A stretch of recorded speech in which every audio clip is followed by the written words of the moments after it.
Senate Foreign Relations Committee member Pete Ricketts is calling for a permanent ban on the U.S. funding to the UNRWA, saying it is irredeemable organization that plays a critical role in Hamas terrorist infrastructure.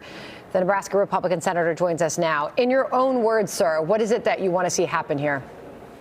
Well, not one penny of American taxpayer dollars should be going to fund a terrorist organization. And essentially, UNRWA has become a branch of Hamas. We now know that 12 of its employees took part in one way or another in these October 7th attacks, 6 directly participating in the attacks.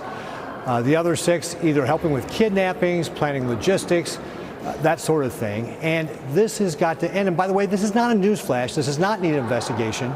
The Trump administration knew this, and that's why they cut off funding.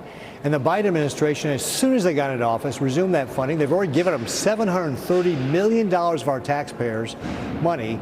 And now, all of a sudden, they're shocked to find out that these people we knew already were preaching anti-Semitism, martyrdom, using their facilities to attack Israel. Somehow, now it's a news flash that these people have been involved in the October 7th attack. It's crazy. It's ridiculous. We need to stop funding for this. That's why I've introduced my Stop Support of Hamas Act to stop our taxpayer dollars from going to the UN and funding a terrorist group like Hamas and, of course, Islamic Palestinian Jihad, who thinks Hamas is too moderate. I mean, this is absolutely crazy that we are supporting these folks. How much damage has already been done with the taxpayer funds that's gone towards it? Yeah, we have no way to quantify it, but if, as I said, with Wall Street Journal reporting, we know that at least a half a dozen of the employees of UNRWA actually were involved in the killings of Israelis when they did the attack on October 7th. But before that, we knew that they were using their facilities, like their schools, to store weapons.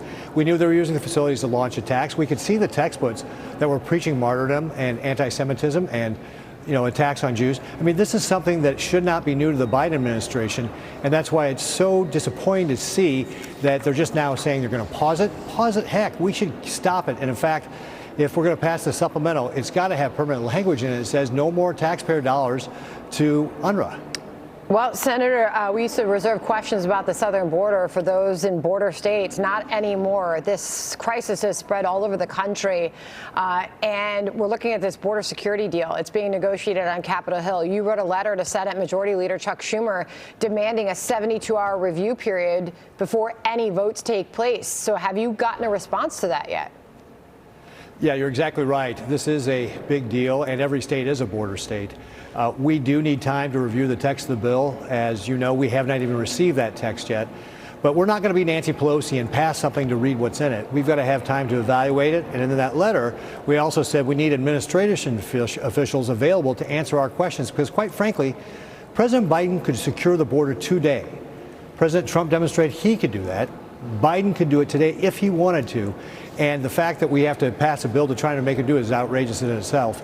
But we've got to have time to review it, and then we've got to have time to question administration officials about how they're going to implement it. Well, that is a lot that is happening. And thank you very much for joining us on both those really important events that are happening right now. Senator, thank you. Great. Thank you. And